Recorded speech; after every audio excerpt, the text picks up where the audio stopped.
Do you remember the last time you missed out on doing something fun? Chances are it didn't feel great, and chances are social media was involved. FOMO, shortened for fear of missing out, describes that feeling when you miss out on something exciting. The use of social media is contributing to college students' FOMO around the country. Is this creating a part of society that we can't change, or is FOMO something that people need to be willing to change? So I feel like I'm always on social media. When I'm walking to class, I'm always on social media. In class, on social media, and before bed. So I definitely think it kind of takes over my entire life. In almost every student's pockets, there is a tiny computer that has access to anything and everything on the internet. Cell phones have become an essential necessity in college students' everyday life. Walking around a college campus, you would find only a handful of people who do not have their phone in their hand or in their pocket. When asked what they would bring if they were stranded on a deserted island, a handful of students stated bringing their phone would be one of their top necessities. My phone. My phone. Satellite telephone. Social media has been the face of technology advancement in the past 15 years. From MySpace to Snapchat, these are the activities that have been taking up millennials' free time. Social media is at our fingertips and is changing the ways of interpersonal communication and socialization. I spend a lot of time on social media, more than I should.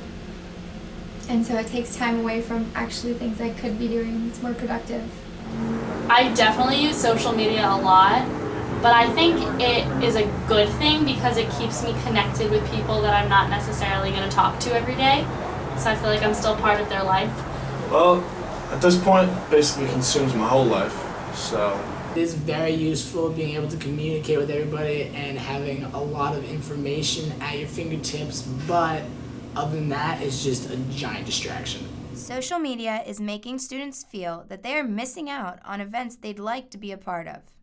A person's popularity is directly related to the number of Red Cup pics they have posted online. I would say it kind of makes me feel like I'm missing out on a lot more than I really am.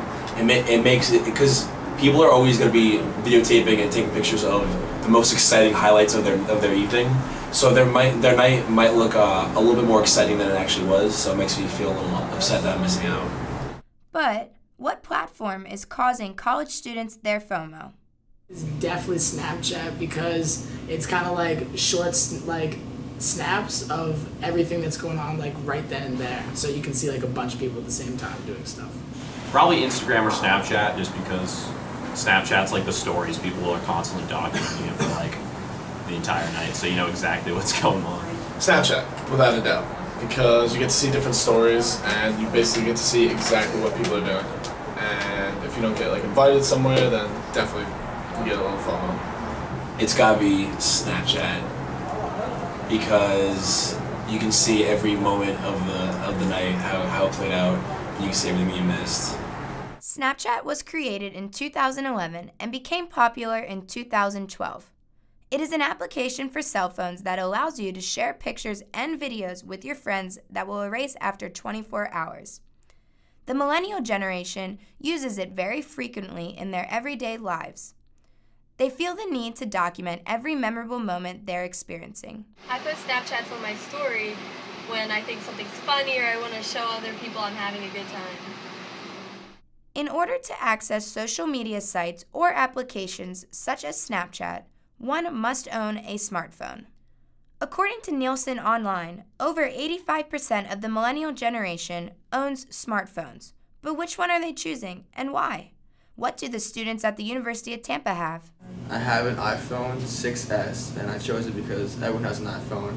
And I used to be left out of group chats because I had a green message bubble instead of a blue one. So I had to jump on the bandwagon and choose an iPhone. When I first got an iPhone, it was like the cool thing. Like everyone had an iPhone. It was like cool technology. But now it's just kind of like what I have and like have had for years. I have the iPhone 6S because it's one of the easier ones to actually work with, and everybody has one, so the iMessage is really nice. Definitely the iPhone because everybody has an iPhone. The iPhone, and I have it because everyone else has it and I want to fit in. Although, there is the occasional Droid user of the millennial generation. Have this thing where I really do not like hopping on bandwagons, and so I don't have an iPhone. I'm not a big fan of iPhones at all. I have a Droid. It's waterproof, 2 days of battery life, it's excellent, and I don't regret anything. Each person has their own reasoning as to why they have a specific phone. After asking students which phone they have, you can see the influence one person has on another in their decision of which phone to purchase. As you can see, the millennial generation cares about what their peers think of themselves and their actions, which leads to the problem of people rubbing their fun times in other people's faces. So I lost my phone at spring break, first day there, and so I needed to go on my best friend's Snapchat and log into my Snapchat to post stories so everyone knew what I was doing and that I was having a good time. So I just transferred here from upstate New York, so I definitely think since I've gotten here, I've rubbed it in my friends' faces in New York that I'm having a good time, especially the weather. And sometimes I'll post a Snapchat and I'll put the weather just so they can see that it's 85 degrees and sunny and they're in the winter cold. And when I go out, I'll definitely take a lot of Snapchats of me singing songs and dancing with my new friends, just rubbing in their faces that I love it here. Social media has changed the routine of a normal vacation. People in the millennial generation feel it is necessary to show off the fun they are having over social media. According to some, though, it can be nice to be phoneless when on vacation. I went for 2 weeks when I went to Italy because we didn't have any service and I didn't use it the whole time. And I actually ended up losing anyway, so I didn't have it. And that was a really long time, but it was kind of good because it was like taking away distraction. I got to enjoy a lot of things I probably wouldn't have enjoyed if I did have my phone. If social media has the effect of distracting a person on vacation, imagine the effect and level of distraction social media plays in the classroom. Technology at the fingertips has caused major distractions in the classroom, taking the students' attention away from their work and the professor. I definitely use my phone as a distraction, especially in math class because I get bored in math. My phone distracts me heavily from what the professor is saying, and I'm always texting friends, finding out what they're doing and finding out what I'm going to be doing after class. Meanwhile, I should be living in the moment and getting my classwork done at that very moment in time.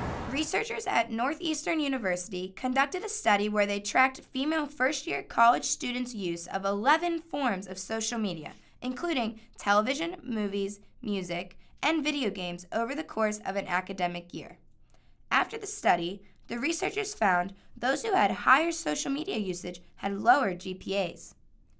It has also been shown to distract millennials from falling asleep at an appropriate time at night. Teens are using their phones at night before bed to catch up on what their friends posted online throughout the day.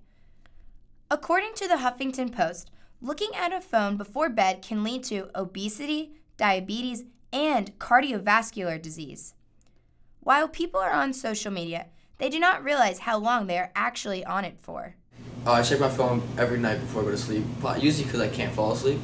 I just check every social media app I possibly can until I get tired and fall asleep. I definitely look at my phone before bed, which is kind of a bad thing because it prevents me from falling asleep usually. But I'll check social media and text my friends, and I usually stay up really late because I'm having a conversation with someone. Every single night,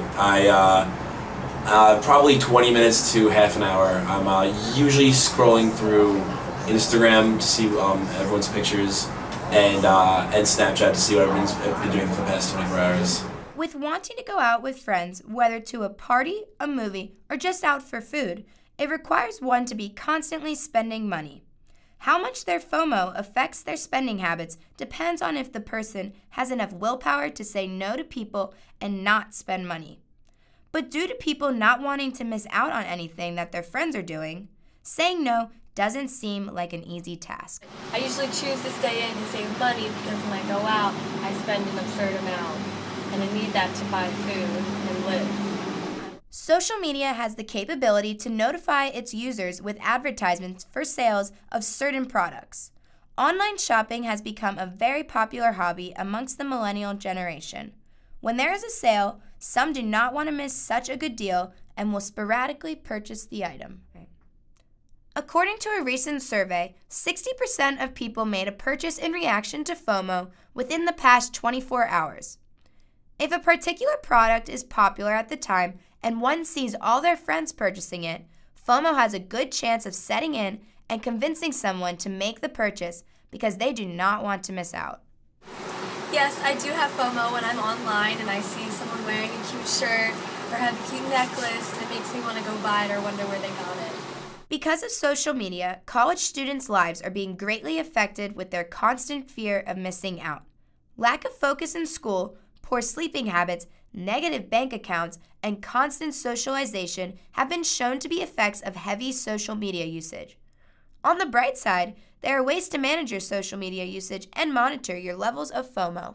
Other distractions like homework or watching TV, and usually shutting off my phone because that's the main source of FOMO.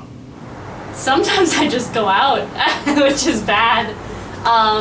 But other times I sleep so I don't have to deal with it.